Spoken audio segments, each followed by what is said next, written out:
good whatever, afternoon or evening or morning, everybody.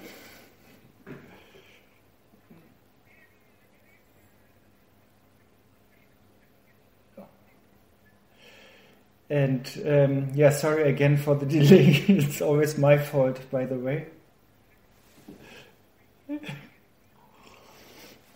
And also, thank you guys for being flexible. That because we were supposed to meet yesterday, and I think it was even a more auspicious date than today. But yeah, I had to postpone it.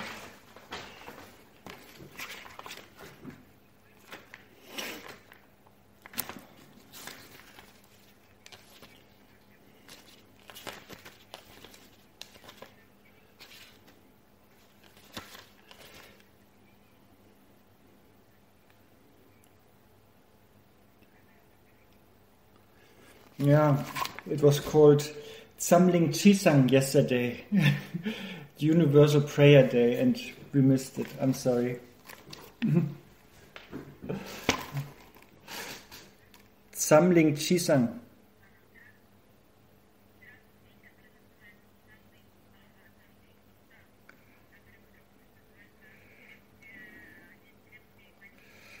And as you see, in most of, and also this partial lunar eclipse. So yeah, and yesterday was also a day for I think Hindu practitioners to remember the kindness of the Guru. So also this we missed.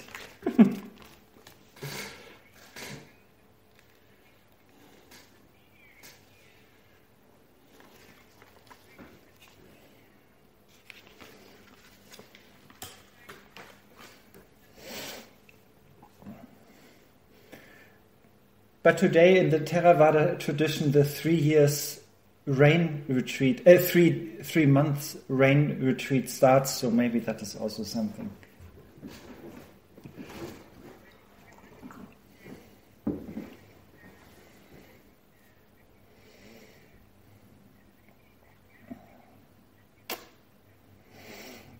Okay, and before we now start with the 3rd chapter of Bodhicaryavatara, please, tune your mind, generate the motivation that we study and discuss and hopefully practice this text for the liberation of all sentient beings.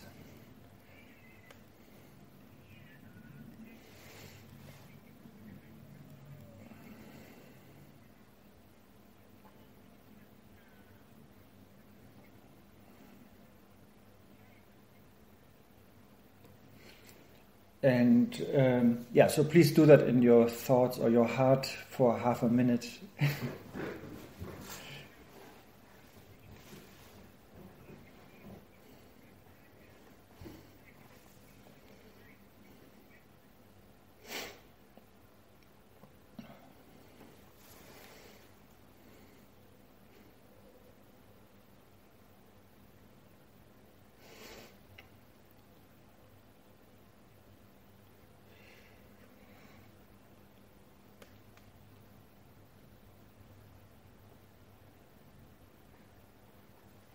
Okay.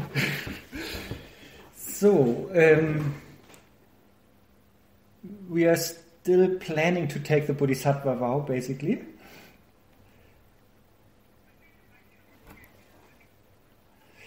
And for that, in the 1st chapter, we generated enthusiasm to do so.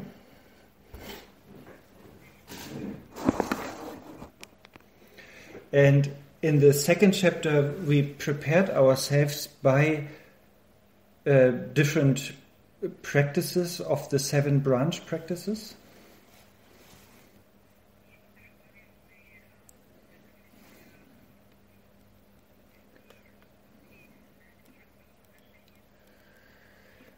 And so we already talked about how we can overcome our arrogance or pride by doing the prostrations.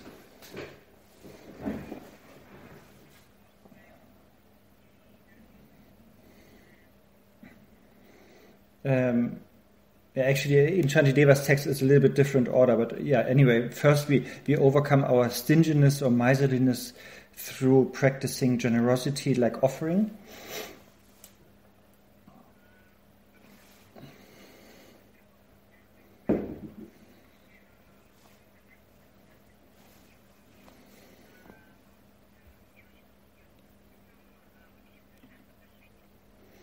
And then we practice the prostrations, and by that we reduce our arrogance.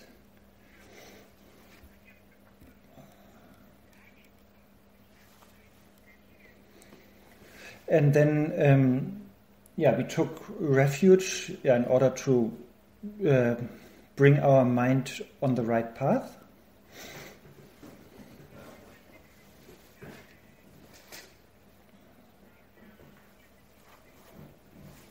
And then, we had a big. We had many verses on confession, where we, which helps us to purify negative deeds and also to avoid accumulating future negative deeds.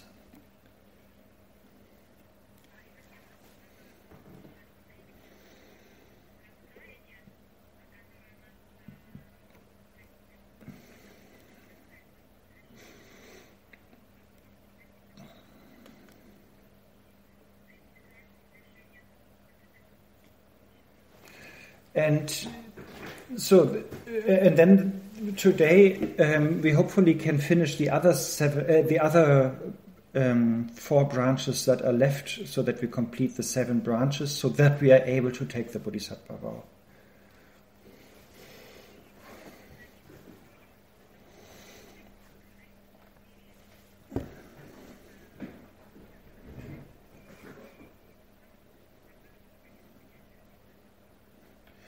So we also need to overcome our jealousy, and for that we practice the 4th branch of rejoicing.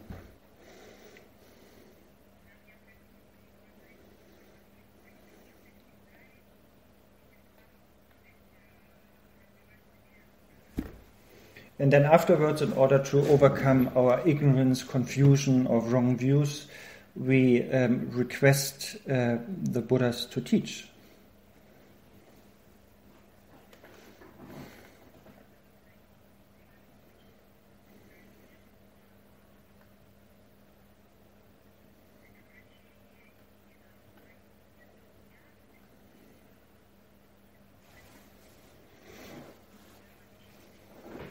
And also, the commentators said different things. So the next one then afterwards is also to overcome wrong views or obstacle to one's long life or ignorance. So to remove these, we then practice the next branch, which is requesting the Buddhas or teachers to stay with us.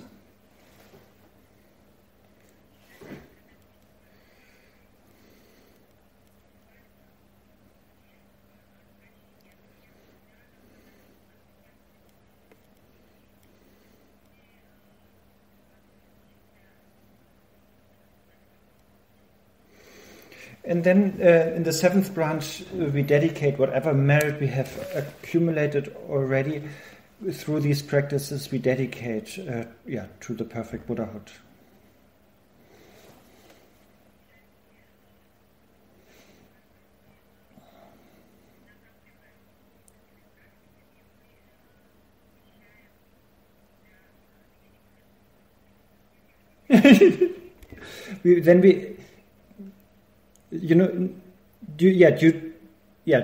Because of the previous practices, we accumulated so much merit, and this now we dedicate to attain Buddhahood for the sake of all beings.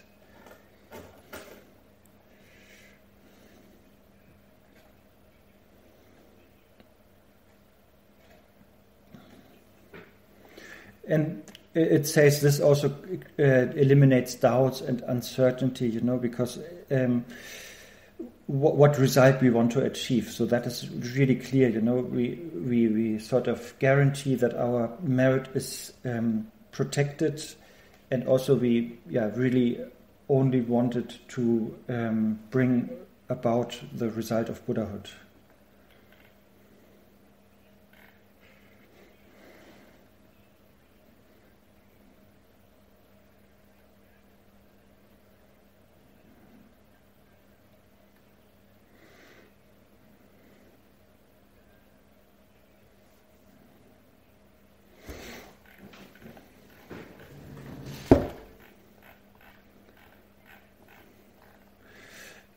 So here So through these practices we accumulate a lot of merit, it's also said, and wisdom also, which then enables us to really be the perfect vessel for the Bodhisattva vow.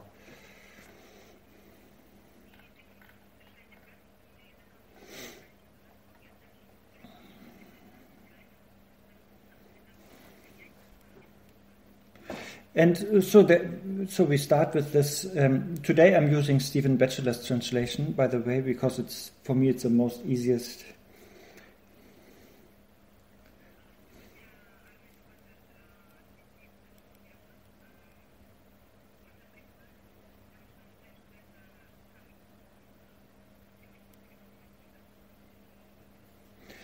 And so when we start with rejoicing, as I said, it's the antidote to jealousy or envy, and then we rejoice in positive deeds.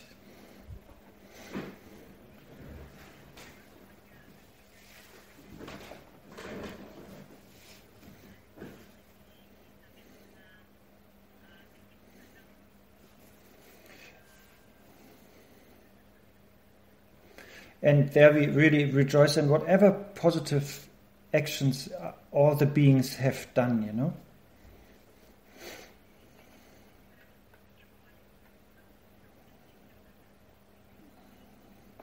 And here in verse 1, we first only, there's also a, hierarchy of actions that we can do, you know.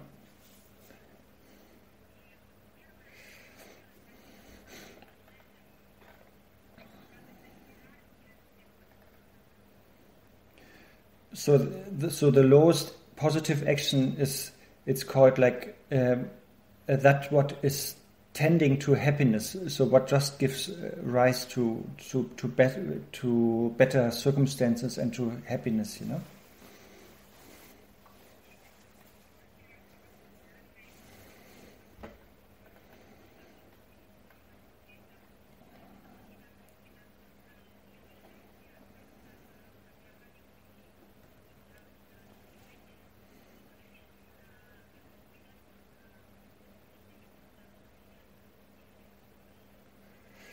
Yeah, and so and this here we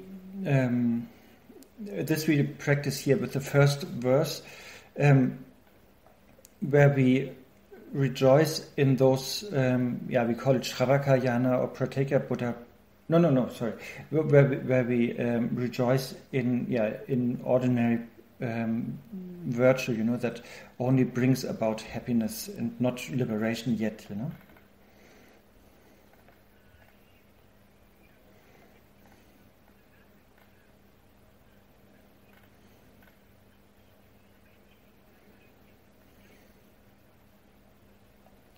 And so in the first three lines here, we rejoice in the merit that others do, you know, and that brings them happiness, also upper realms, you know.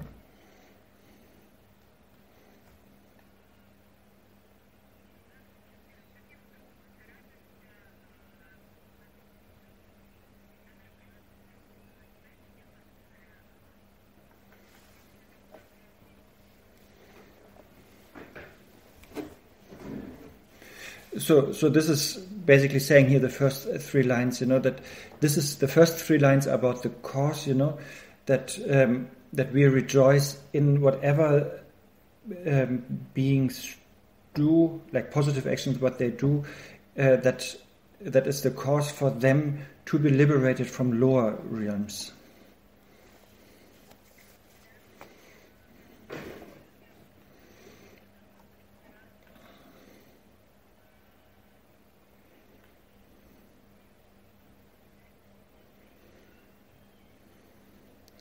And then the result of this actions is, and we are also rejoicing in the result, which is then that these beings attain higher realms of rebirth and that they are free of the suffering of lower realms.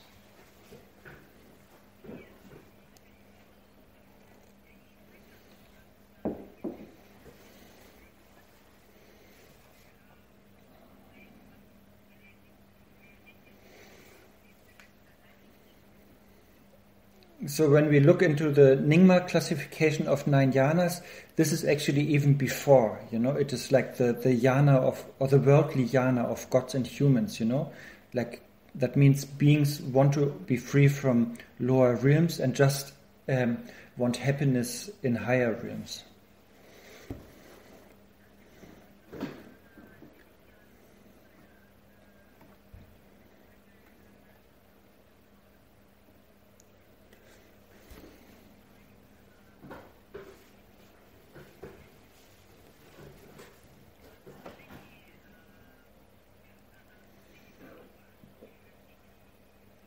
And sort of neglecting or ignoring that, or not knowing that also in higher realms in samsara, it is still samsara, so therefore it is still suffering.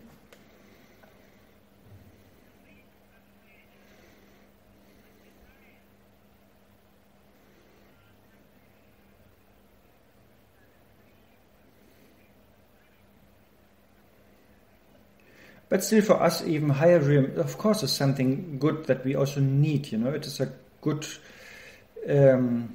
circumstance to practice the Dharma, because it's not so much suffering.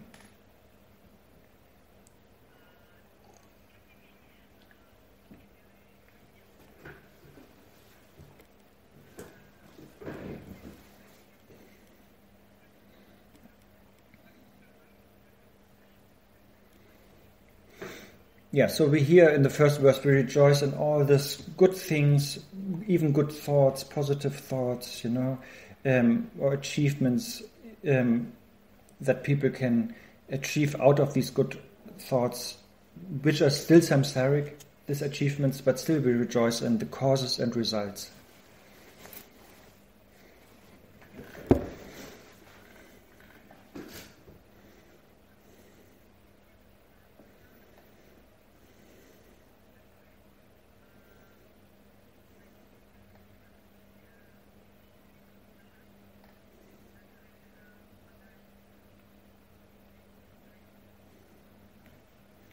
And then the next verses we rejoice in the merit that is really liberating, that really brings us totally out of samsara. And so first we rejoice in what the Shravakayana practitioners do, because they also get liberated from samsara then.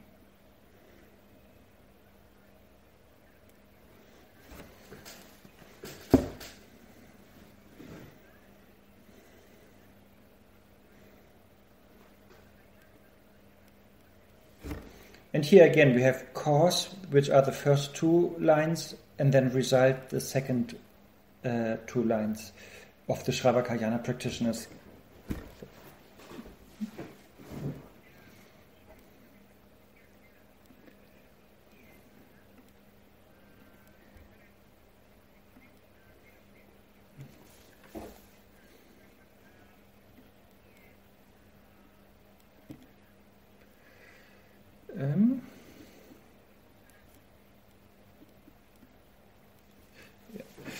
So now we are entering already the Buddhist motivation, of the Shravakayana people, or so the Shravakas or the Pratyeka Buddhas who really want to get out of samsara, and so whatever they do like positive actions, or whoever is doing with that motivation some positive actions, this is here the cause and then the result that we are rejoicing in.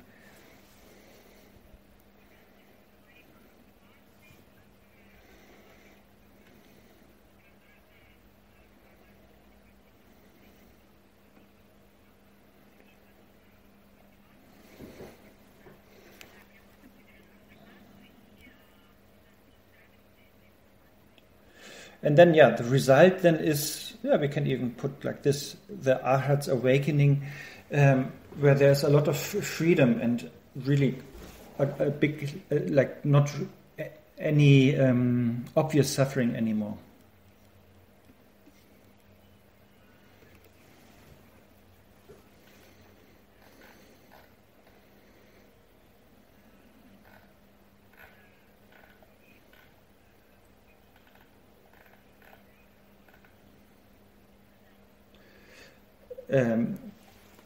Yes, so that is already a great step state.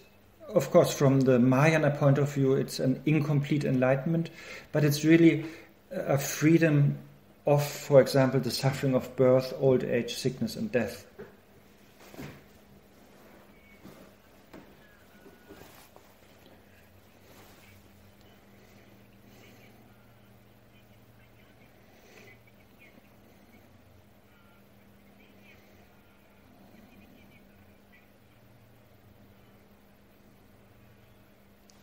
Birth.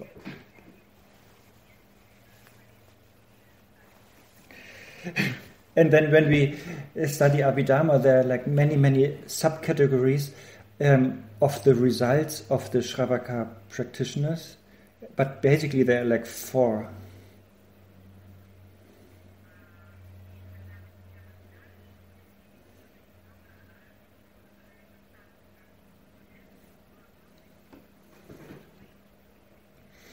So the first result is called stream enterer, where you enter that stream of Shravakayana practices and you start having realizations.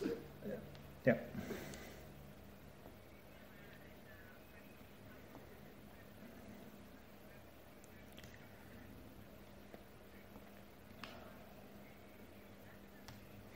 And then the next step is called once returner, because the yogis who practice that, they will return once, have one more rebirth before they then attain arhathood.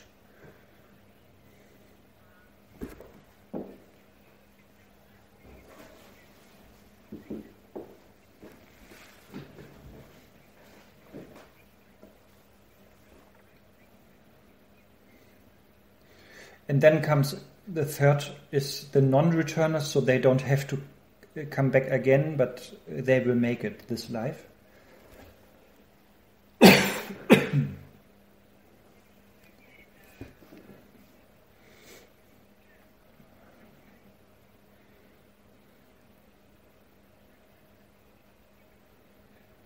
And then the fourth and highest stage is arhathood, where they are really free from samsara, but only in nirvana. They're not Buddhas.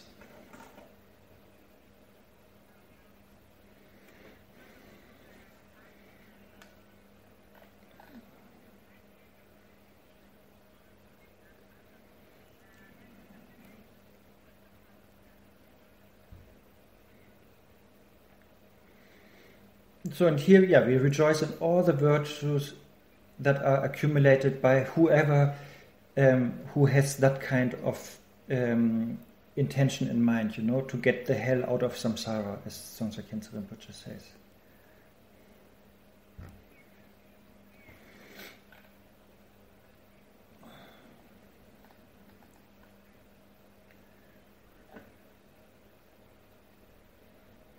Yeah, so what I want to say is we don't necessarily need to categorize beings, like these are Shravaka and this is Bodhisattva people, but maybe we just categorize motivations, like I could have a very worldly motivation today and maybe a Shravaka motivation tomorrow and then a Bodhisattva motivation and then a Shravaka motivation again, so that can fluctuate,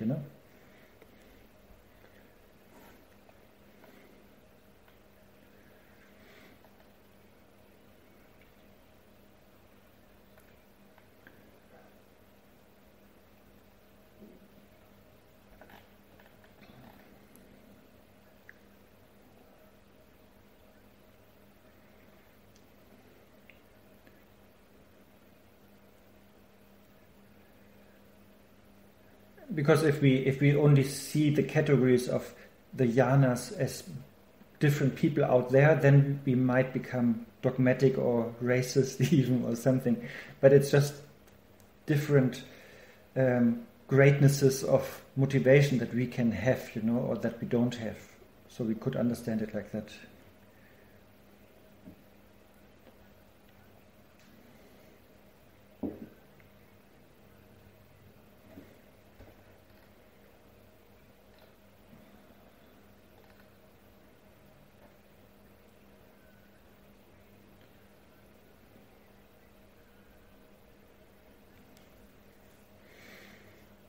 So, and out of the 9 yanas of the Nyingma tradition, these are like the first 2, the Shravaka yana and Pratyeka Buddha yana. And now we come to the last 7 motivations, basically, from Bodhisattva yana and Tantra yana, which is the greatest motivation.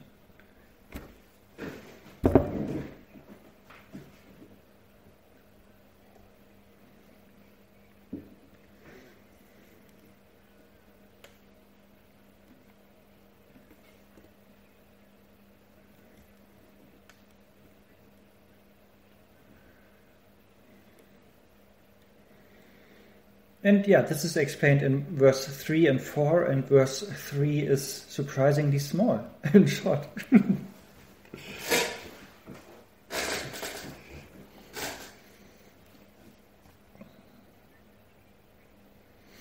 So here we rejoice in all the actions and their result, that are in order to develop bodhicitta or that are already motivated by bodhicitta.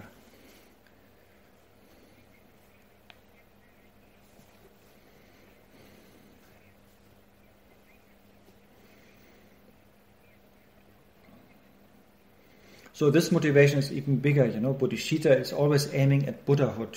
So we are not only happy to go out of samsara, but we really want to go out of samsara and nirvana.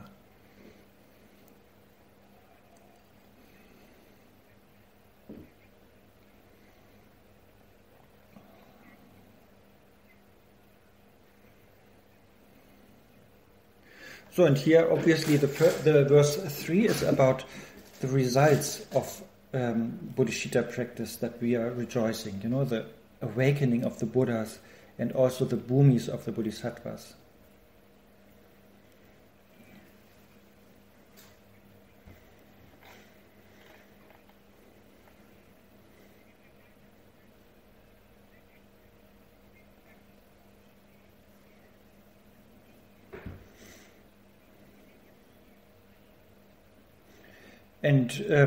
And then in verse 4 we are rejoicing in actions of bodhicitta that cause that result that was mentioned in verse 3.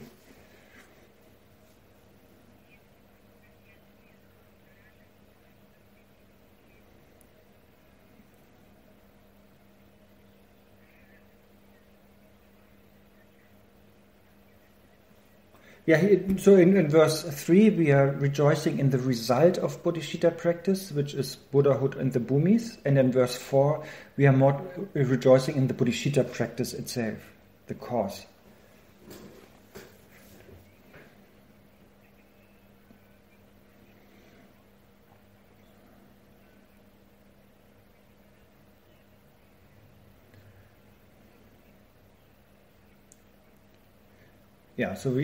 Buddhists are very proud is maybe the wrong word, but they are very happy that they have this idea of cause and result. Everything has a cause and everything has a result, and so likewise these verses always talk about the cause of what is the positive action, the cause, and then what is the result.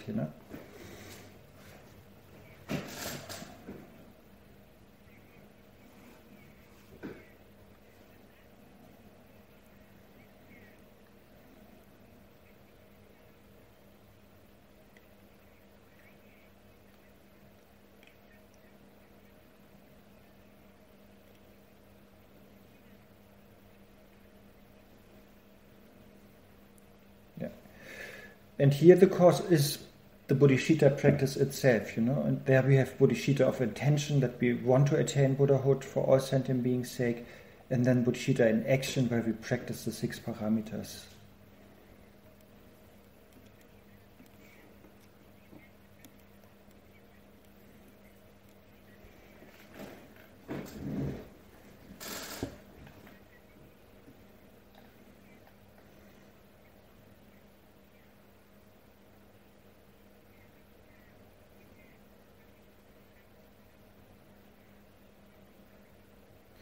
So here in this 4 verses we rejoice in all the positive actions based on all the different kind of motivations, and of course in the context of all the different 3 times.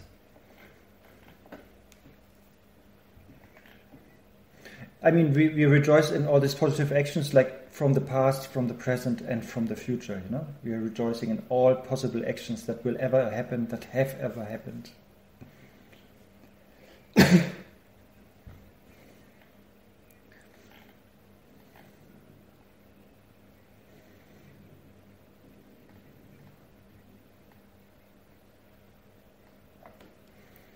And I don't know, in case you practice Nandro, and then also it depends on the liturgy you are using, we are also rejoicing in the merit. I mean, there it is categorized sometimes like the merit in the context of the two truths, In Longchen Ningtik Nandro, for example.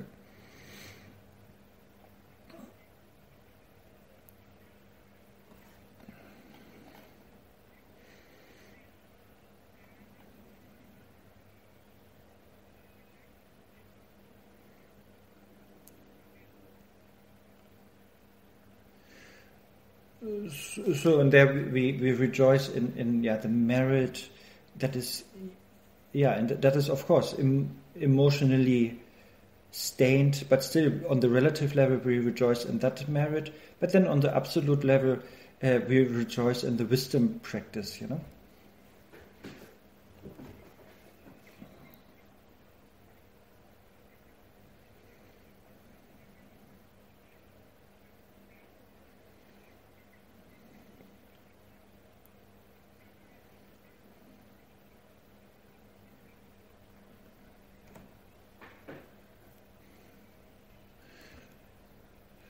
So basically, when we rejoice, according to the Nandro text, when we rejoice in the relative practices of the Bodhisattvas, for example, then this is related to their practices on the first two paths out of the five paths.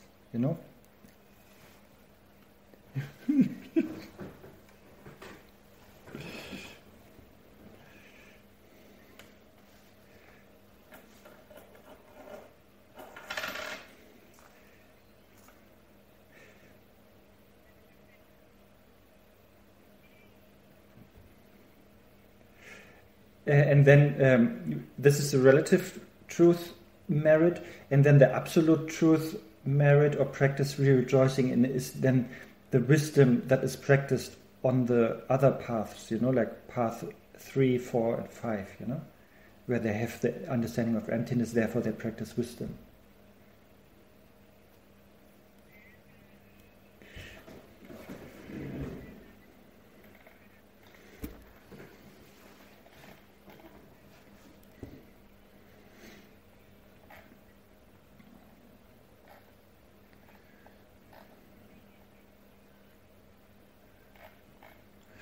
And I think that's it about rejoicing. Yes, so rejoicing is really like you don't even have to do much action yourself, but if you have a pure heart, a good heart, you can rejoice in whatever positive actions others do.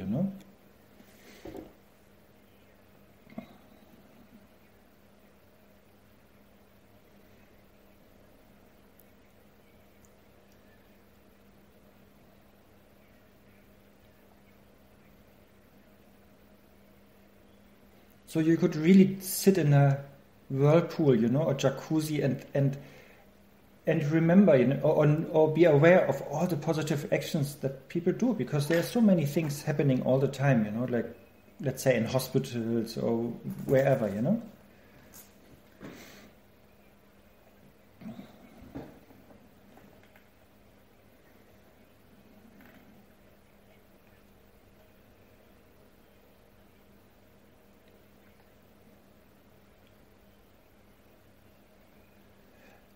Yes, and so therefore some Rinpoches say it's a lazy way to accumulate merit, or economical way, you don't need to pay anything, you just be aware of all these positive things, but then your job is then from your full heart, wholeheartedly, to rejoice in it,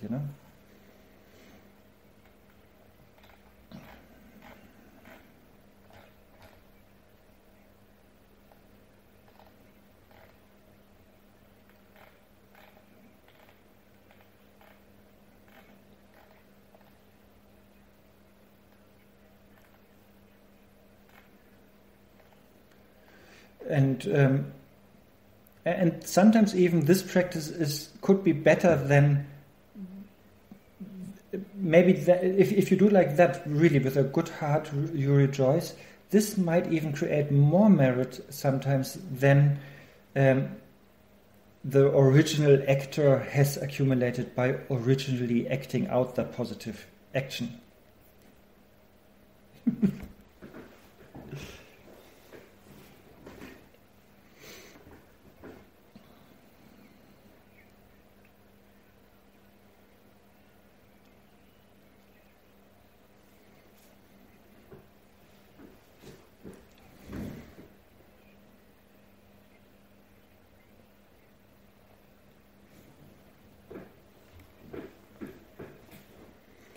Because this original actor, he or she might have, the 8 worldly dharmas, in mind, like a lot of hope and fear, that he or she wants to impress others by doing something good,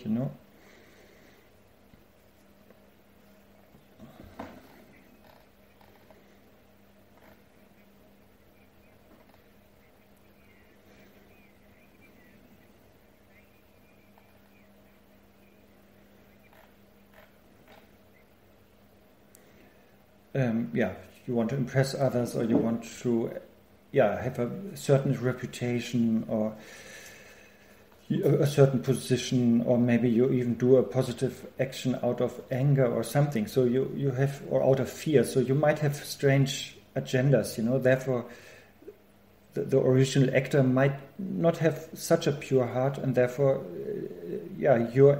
if you rejoice with a total pure heart, your merit is even greater.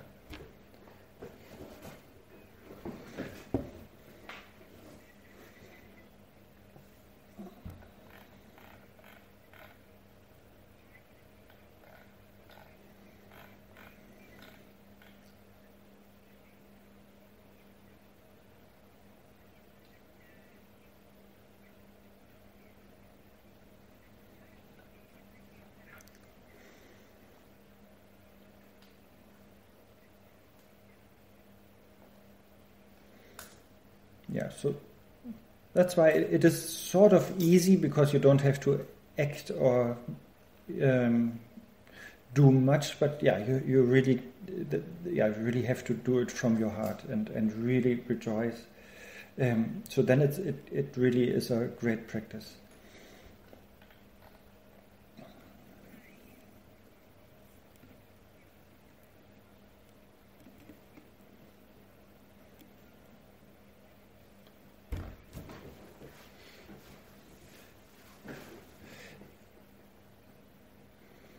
And then comes the next branch practice here, which is like that we are requesting the Buddhas to teach the Dharma, the truth.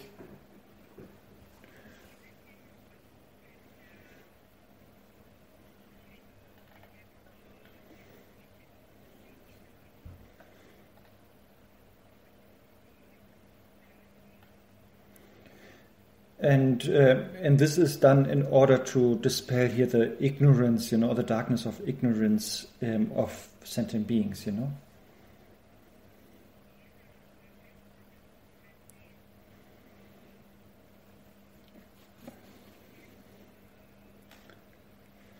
And this is said to be very meritorious, and of course we should practice that often, that we ask the teachers to teach, and and historically we have good reasons to do so.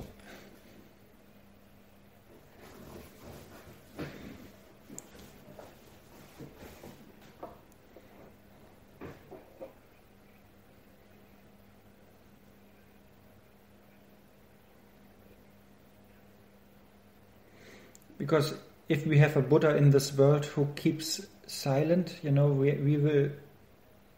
will have difficulties to understand his teachings, like we are sort of dependent that he or she is talking to us, and teaching in words,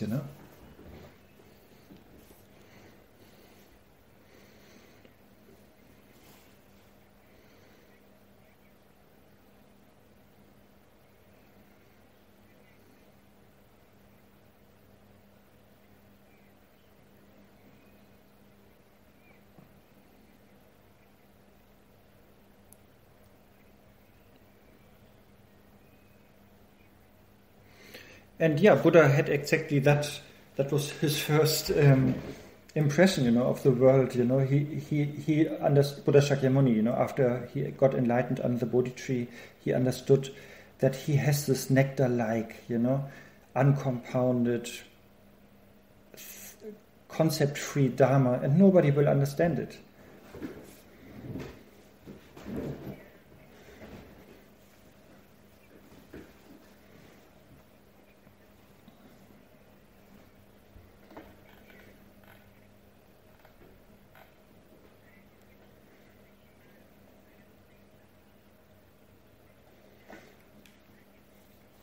But then, lucky for us, Brahma and Indra came along, and then they gave him offerings, like a white conch and a Dharma wheel, and they requested Buddha to teach, and then Buddha accepted, and he started teaching, and so that's why we are here now.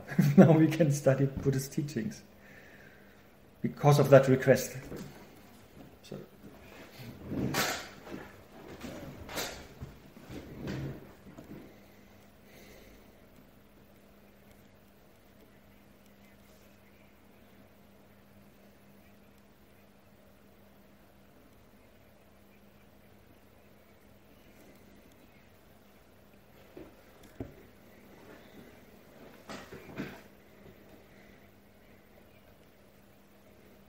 And yeah, here therefore it's important, Also, when we study the precious human life, the qualities, the freedoms and advantages, there also one is that we are living where the Dharma is taught, So that is important, As I said, otherwise we don't get it,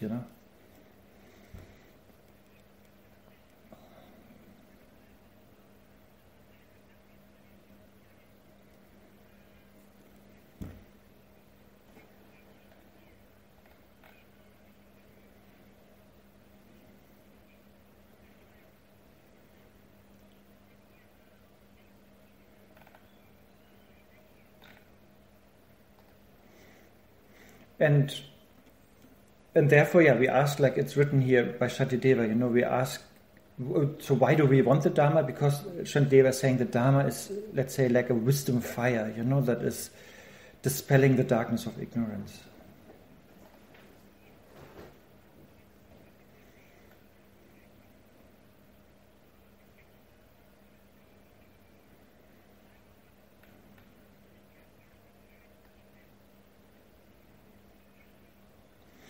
And so when we recite that, we should really visualize the Buddha, in front of us, and then really requesting him or her to teach, because he or she could be tired of teaching also,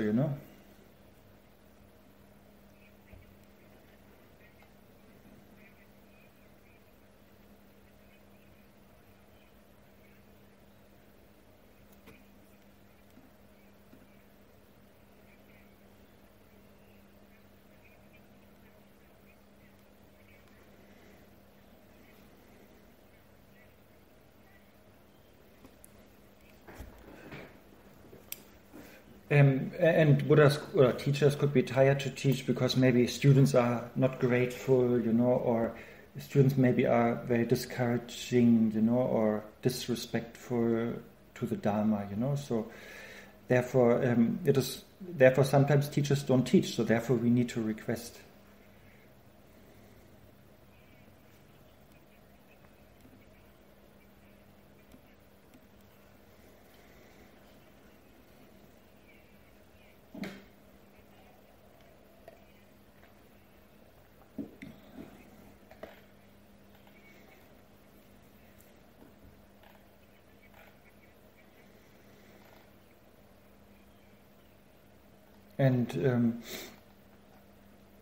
And also it's also a good trick for the teachers or the Buddhas to wait until the teaching is requested, because it helps the person who requests to accumulate merit.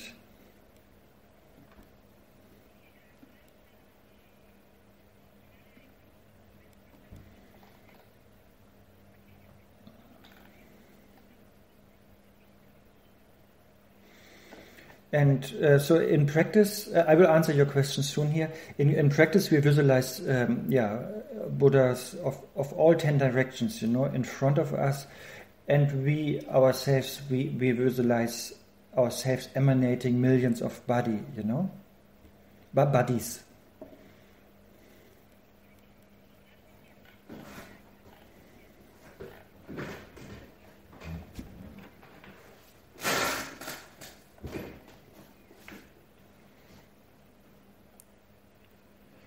Especially also in Nandro practice, we do like that, and then we visualize also emanations of Indra and Brahma, who originally asked Buddha Shakyamuni to teach.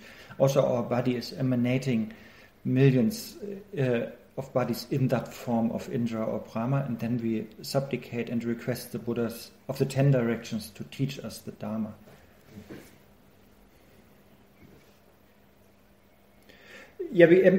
But the millions of emanations that we send out, they are in the form of Indra and Brahma.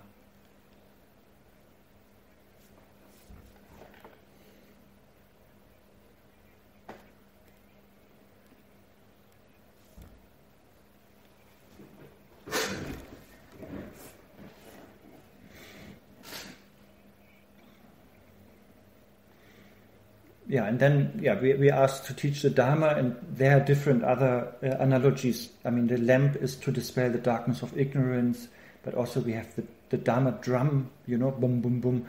You might have heard that too.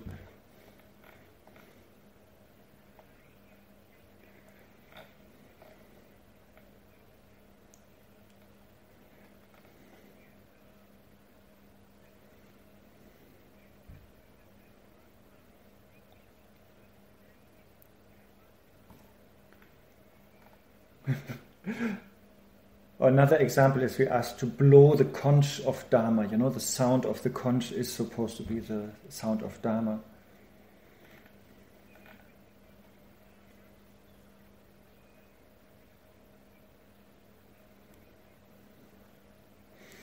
And or we have also this victorious flags, that we hoist, or raise, the victory banner and all of that. This is also symbolizing that, that we want the Dharma to flourish or to be taught.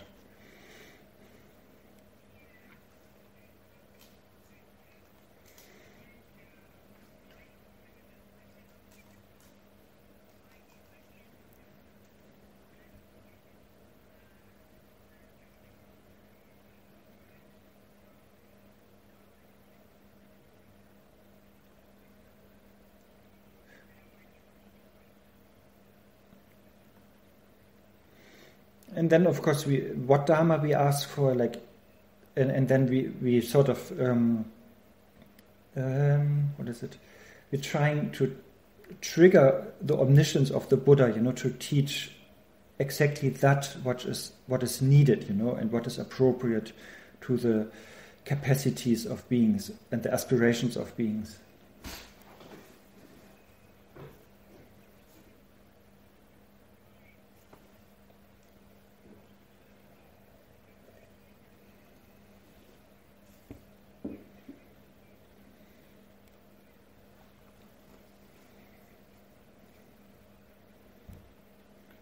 And basically in Nyingma tradition we would say, teach the 9 jhanas,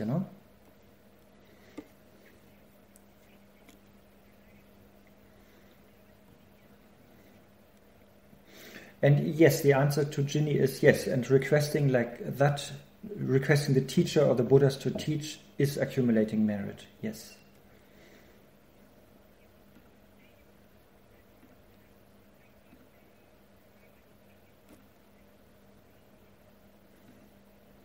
And then Yvonne is asking, how do we know if there are Buddhas in the world, and she said maybe the Dalai Lama is a Buddha, but how to know, if we want to request them to teach.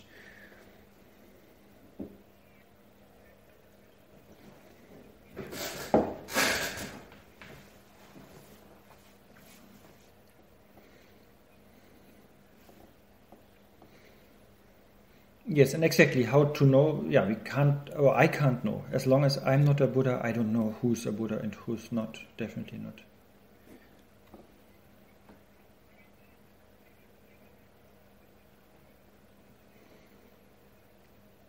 But yeah, I'm very convinced that we have, and the teachings say, there's a Buddha on every atom, basically, or whatever. But they're like, if you don't want to go that far, but I'm sure that many human beings, that look like human beings are Buddhas, and some of them are recognized, like the Dalai Lama, and some not,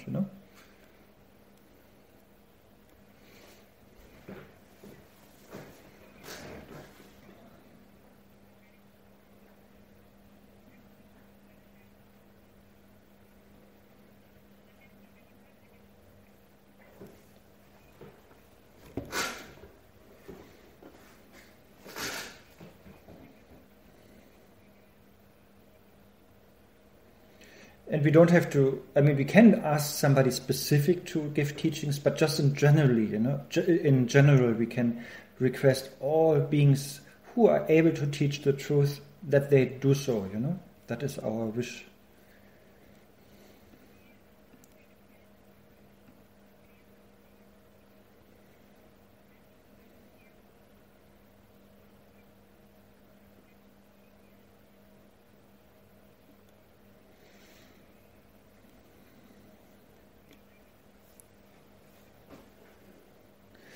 And then we have Organ Ricksen's question about rejoicing.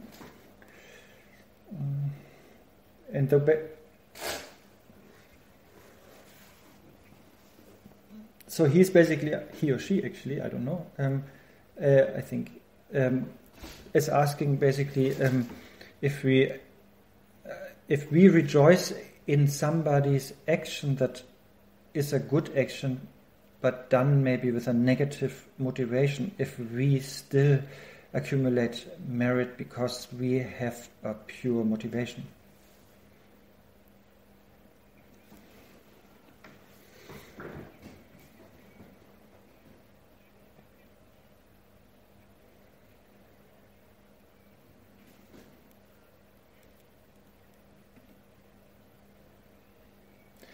And it's he and she because it's husband and wife there. So yes, so them, they wonder apparently. So yes, the answer is yes. So if I do something with a negative motivation, but for example, I feed you guys and both of you, and I make you a dinner, but I only do it with a negative emotion because I want to brag about it and talk about it for the next week,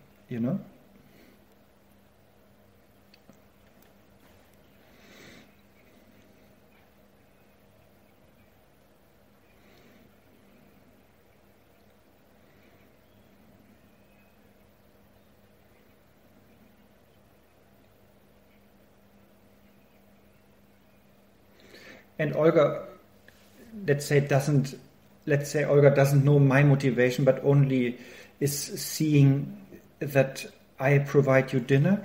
Then, if she has a pure heart and is rejoicing in it, then she accumulates, the merit of a good action done with a pure motivation, even though my motivation was worse,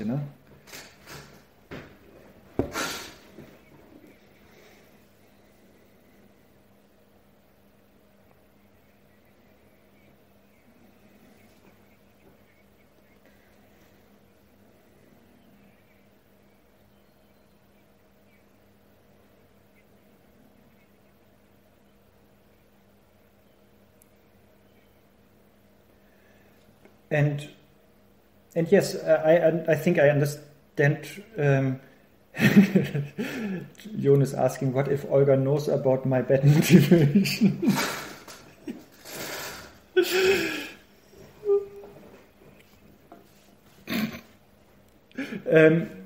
The thing is, yes, I know where. I guess I know where your questions are coming from, because in Mahayana Buddhism we always say the motivation counts and determines if an action, if the action was positive or negative. Yes, I can understand that.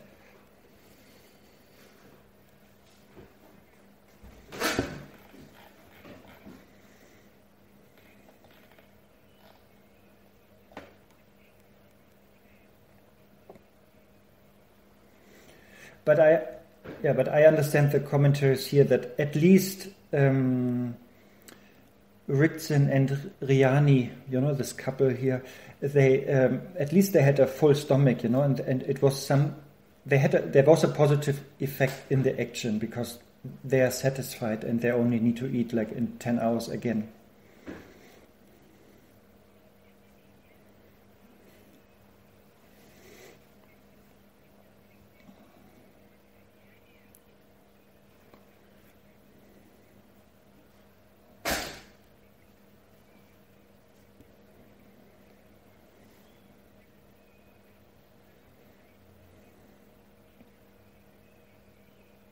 So there is that kind of benefit is there, even though I had a bad motivation. So therefore, for my karma account, it is not really so positive, this action.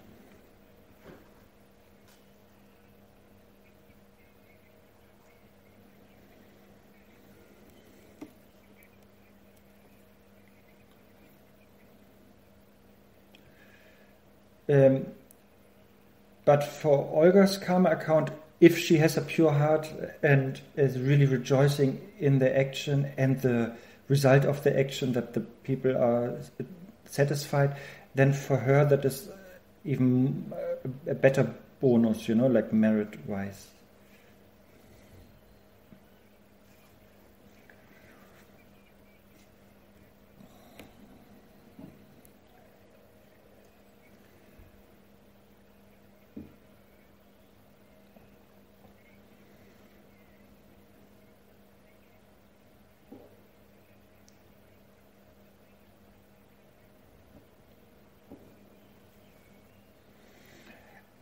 And yes, the question, what if Olga knows about Arne's motivation, Arne's bad motivation?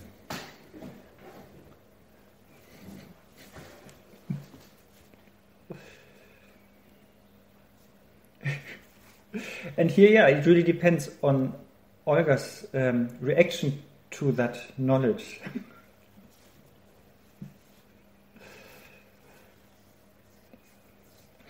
So ideally, if she has a pure heart, and we were talking about that in the context of rejoicing, then she is rejoicing that our lovely couple gets a lovely dinner, and then maybe she's even compassionate with Arne and is wishing that Arne is learning to provide dinner selflessly.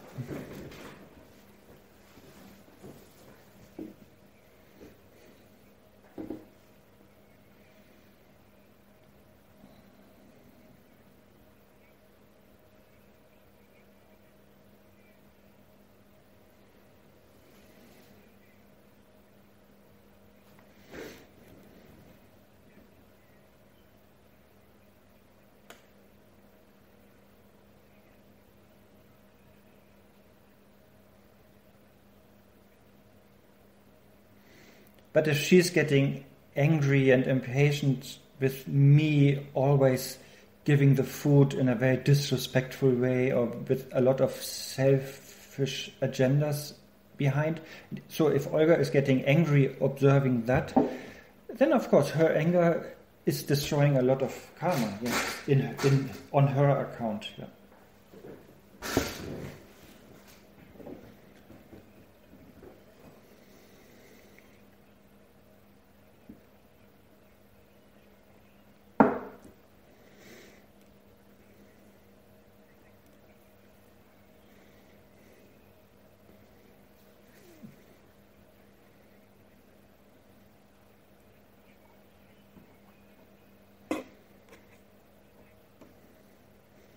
But of course, that is very black and white explanation, and of course, there are all these, 50 shades of gray or something in between.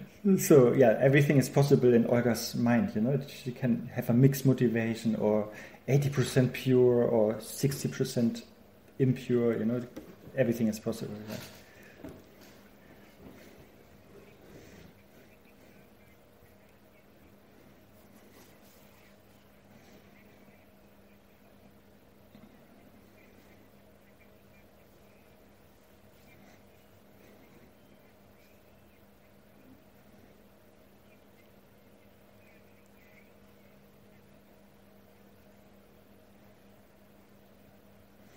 And of course, my motivation might be also mixed, like because I'm not complete samsaric idiot, so therefore there is some parts of my motivation is also pure, but I'm not a Buddha, so therefore big parts of my motivation are impure,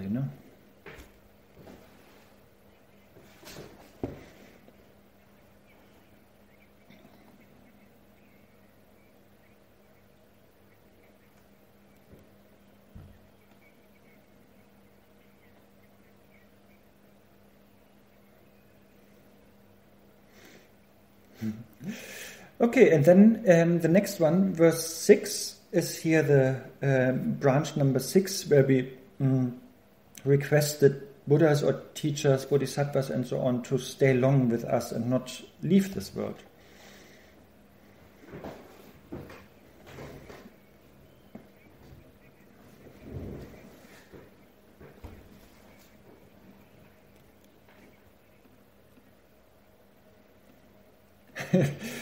Dimitri is asking, how can one measure the motivation and present?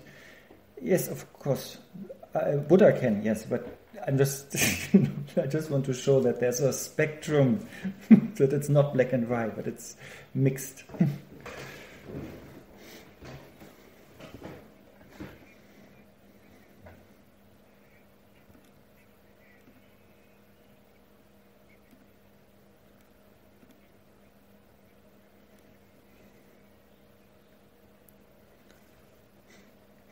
So anyway, so we are lucky we have teachers and bodhisattvas and Buddhas around, but they might get ready to leave this world, because maybe we cling too much on permanence, and so therefore they want to teach us a lesson of impermanence,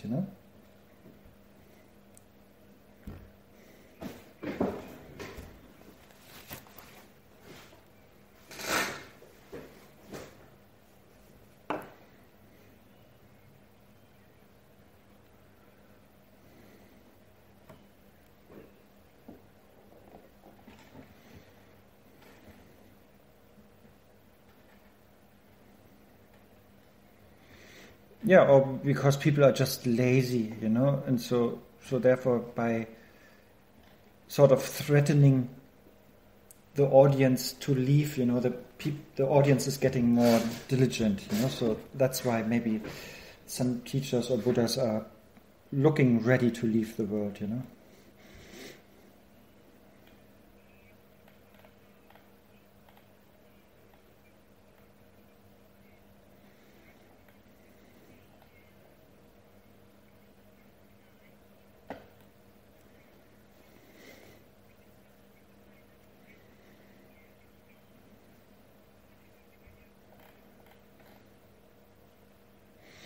And here again, also we find that in the Nandro practice, where we visualize all the Buddhas, Bodhisattvas, teachers, gurus in all directions of all the 3 times in front of us, and then we request that they stay, and not enter nirvana also, that they're not entering the arhathood. That is also mentioned in some commentaries. So basically that they stay with us. Yeah.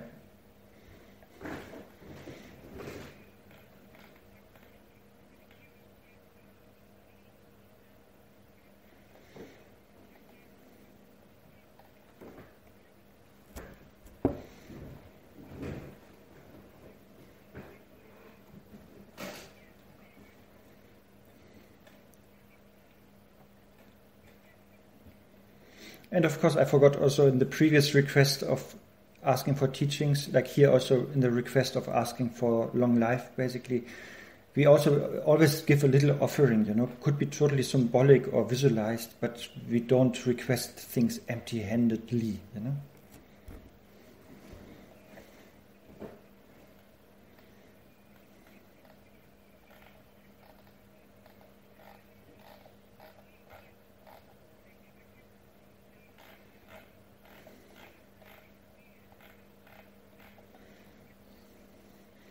And also I forgot to say, then in both cases, in both these requests, then we also visualize that after our request, the Buddhas and teachers, Bodhisattvas in front of us, they accept our request, and then they teach or they live long.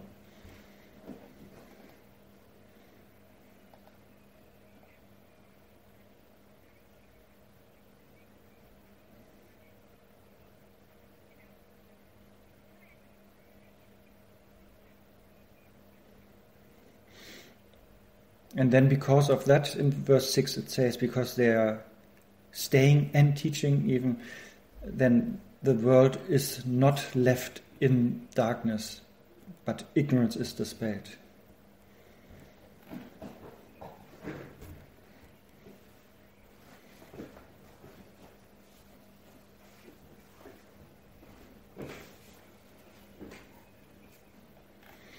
And it is also said, that because we are basically asking the teacher to live long, like we can recite long life prayers, this also helps us that we will have a long life, because the obstacles that could kill us too early could be purified or cleared away.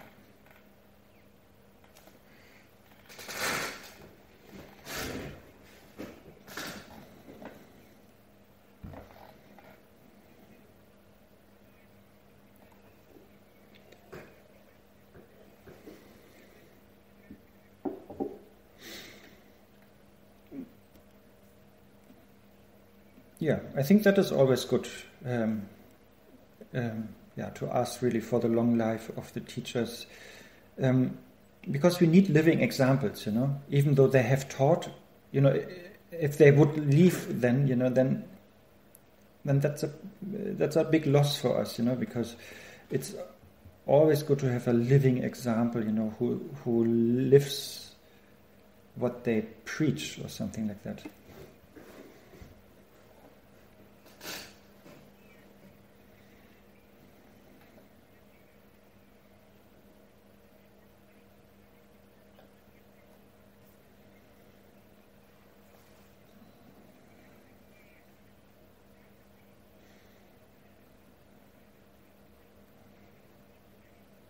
Yeah, for me it wouldn't work, if I would have, let's say, all the 84,000 teachings available, but no teacher, then yeah, I might be interested, but it will be, I guess I will not progress on the path so much, and I might end up too intellectual about it,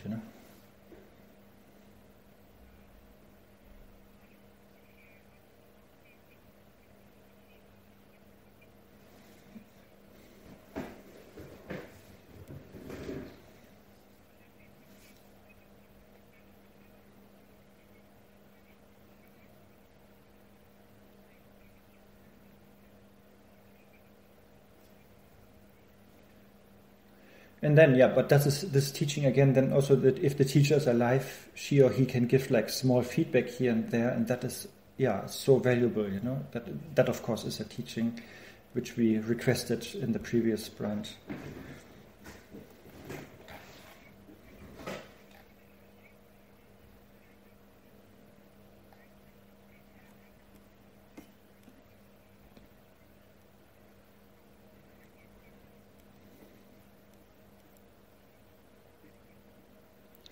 Okay, and then we have the next 7, 8, 9, 10. The next 4 verses are about dedication, which is the last of the 7 branches.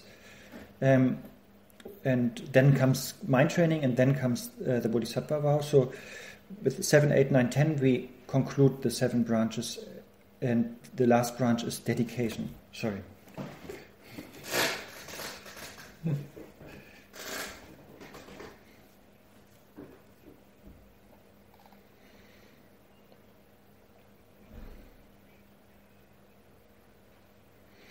And of course, the whole chapter number 10 is on dedication of this book,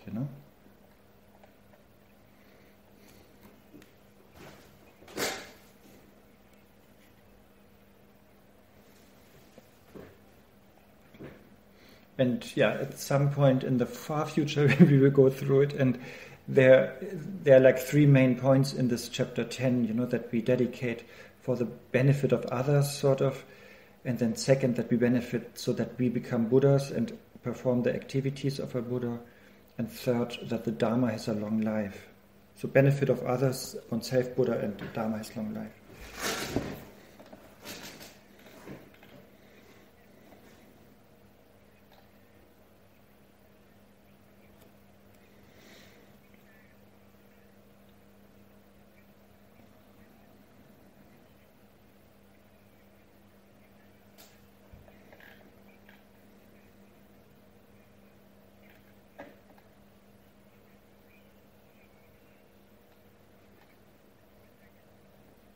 And as I earlier said, this dedication dispels another problem that we have, which is this doubt or uncertainty,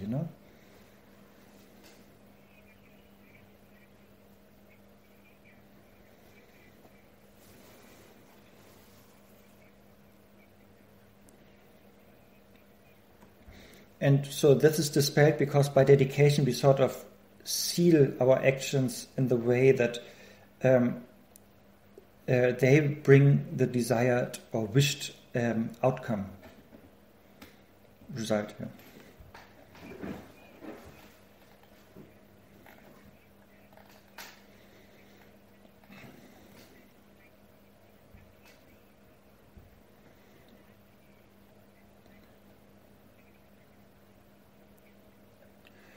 And here, similar to the rejoicing thing, we remember all the different positive deeds, all the merits of all the sentient beings with different motivations in the 3 times, and we dedicate that.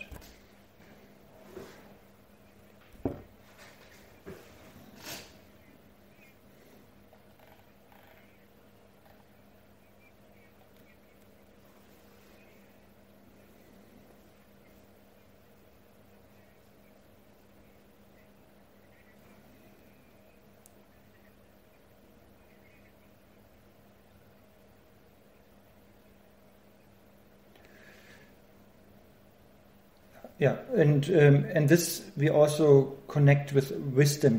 We understand that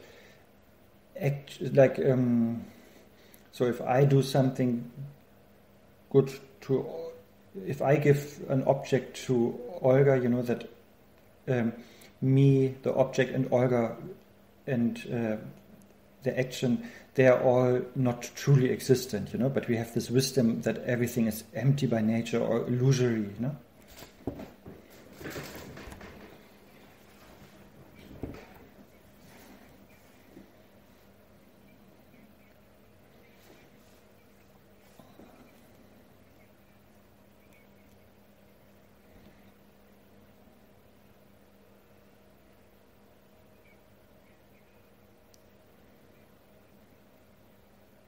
So when we dedicate the merit, then we remember that it's an illusory merit that is accumulated by illusory beings, who did illusory positive actions.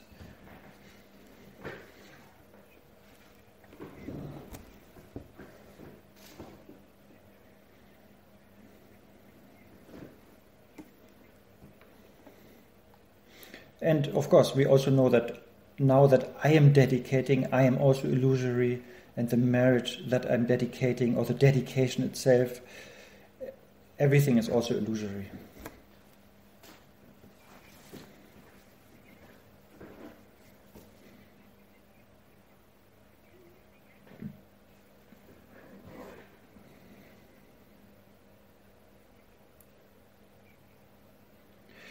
And the example normally is if we dedicate something, then we make sure it is inexhaustible and reaches, and until the aim of dedication is reached,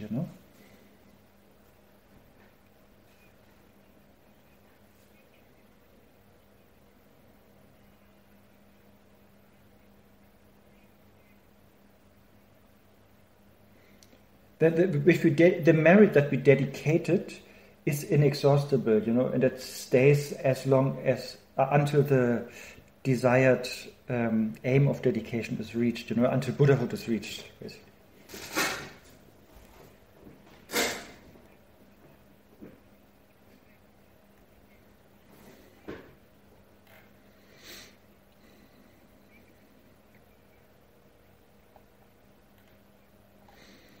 And the example usually is if we have like some water, the merit in our hands, it will go, we will lose it, it will go through the fingers, and then we are standing there empty-handed.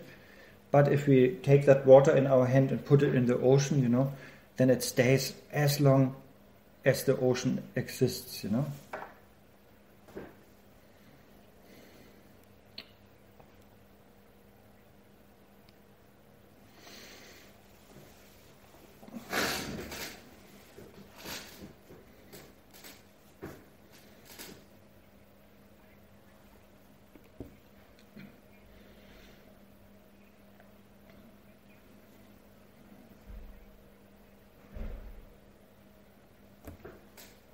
because this handful of water will mix, with the whole ocean somehow, and nobody is able to only remove this handful of water that I put in. So therefore, as long as the whole ocean exists, all the dedicated merit, as long this specific small merit exists.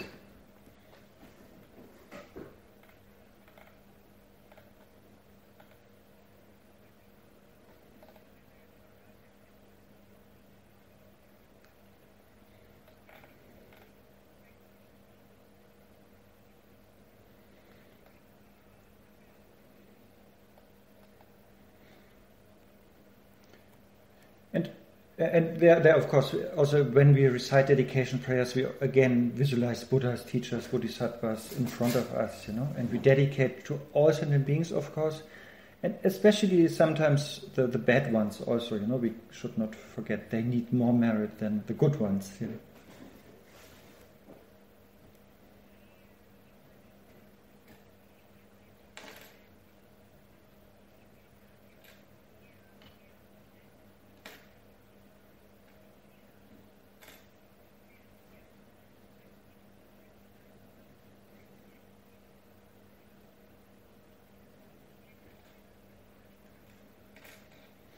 And of course, we can feel free to dedicate to whatever aim, just happiness or arhathood, and it will help to achieve that aim.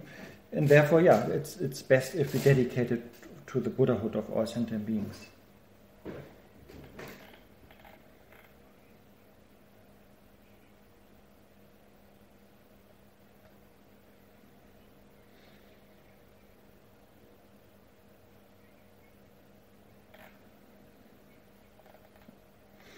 So therefore we really dedicate, we give the merit a direction, and really include all sentient beings and wishing the very best, which is Buddhahood. That makes it limitless.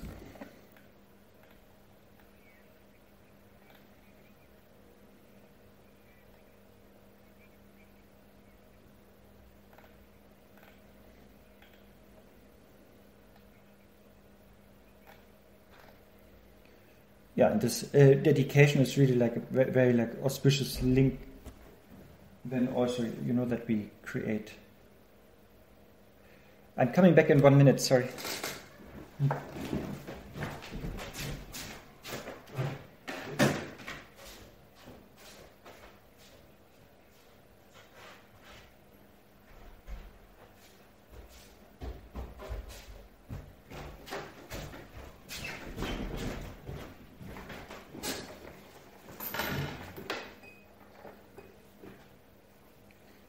Sorry, I thought I heard somebody.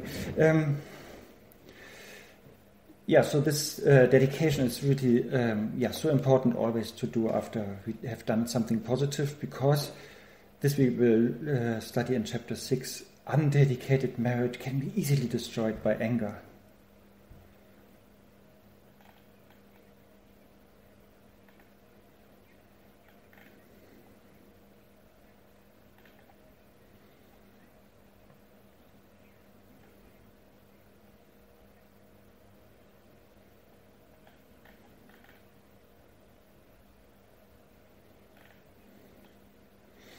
And there are also different dedication prayers that we often recite which are good because maybe we do something wrong with our dedication. So therefore, sometimes we recite prayers like, I will dedicate like Manjushri and Samantabhadra and so on. How they dedicated. Likewise, I will dedicate. So we just copy their style of great dedication.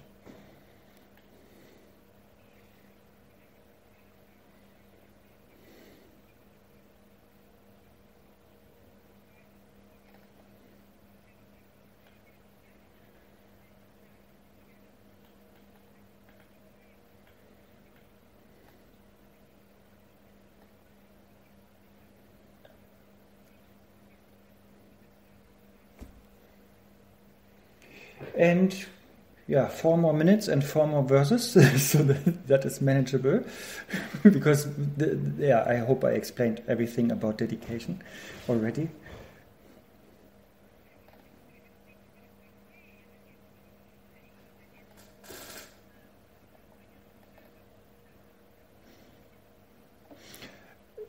hopefully generally explained, dedication is aimed at Buddhahood, but here we have like more specific dedications,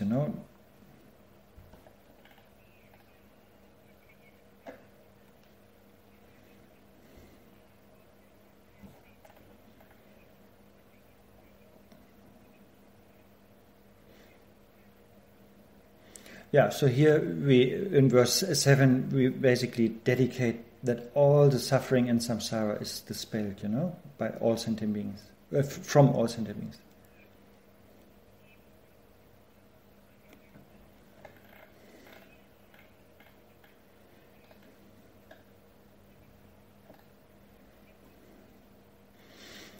And then verse 8 is that we are of medical help to whoever is sick, that's one specific dedication, like being a nurse, a doctor, the medicine, so that everybody is healed.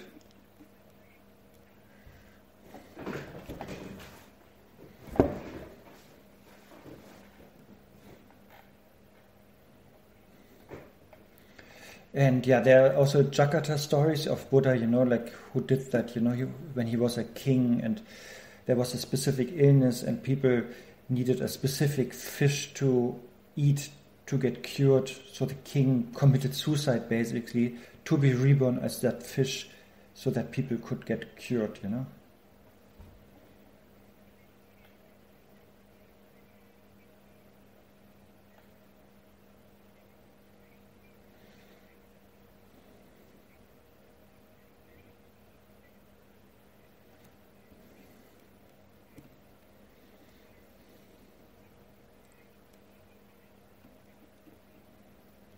And in that story also luckily the fish then even talked to the people, and the fish said, "Here, eat me, I'm your king.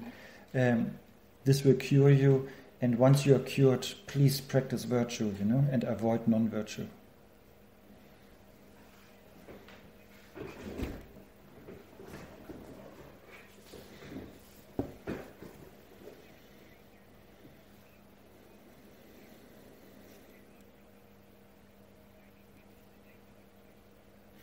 And also to upgrade our perception, we can perceive, or we can learn to perceive whatever there is great medicine in the world, it doesn't matter from which tradition, that this is coming from the Buddhas and Bodhisattvas. Maybe it's an emanation or a blessing of them,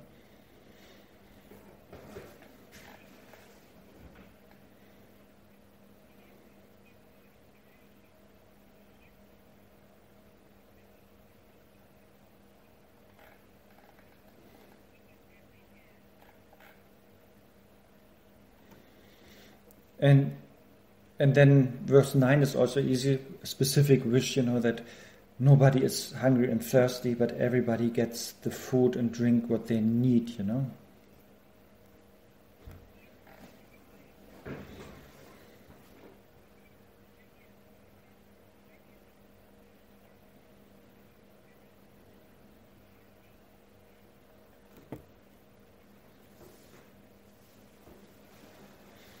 Because there will be kalpas, where there's not much to eat or drink, or we have the Preta realm, where they don't have any, or we have also in our realms we can see many people are starving, still, So it's a necessary wish, to stop that suffering.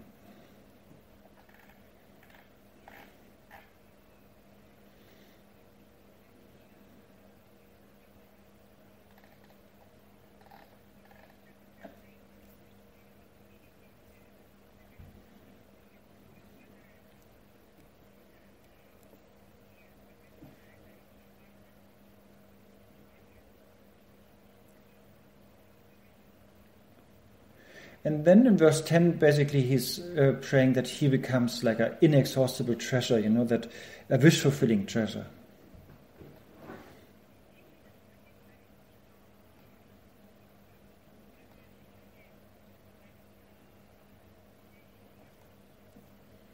So that he either transforms into whatever beings need, or that he gives them whatever they need. Not necessarily want, but need,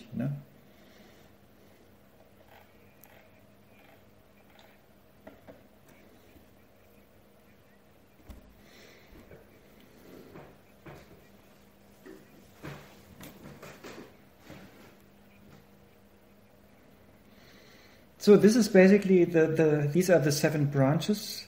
We made it. And they of course have to be practiced with bodhicitta in the beginning, the good motivation.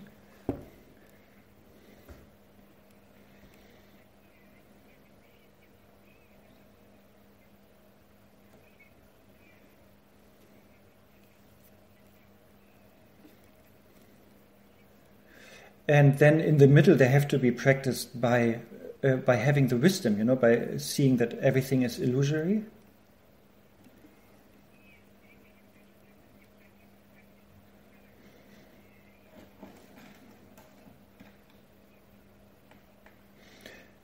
And then in the end, we dedicate that, all that merit that came out of that.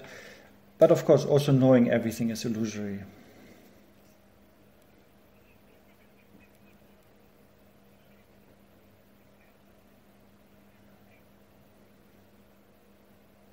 Yeah, and by that, this is really like a never. This will create so much merit that is inexhaustible and will lead to enlightenment, whereas ordinary merit will not lead to enlightenment.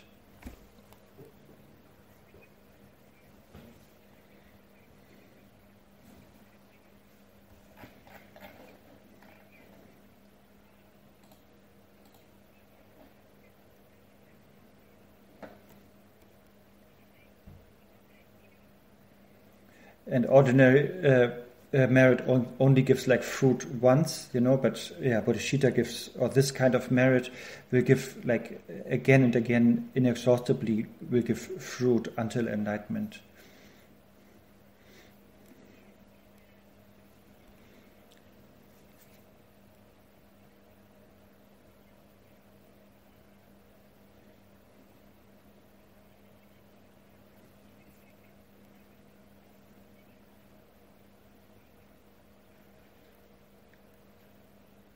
And this is also said, last thing, here in verse number 12 of first chapter, that plantain trees or banana trees, I don't know, they give fruit once and then they die, but the bodhicitta tree, gives fruits forever.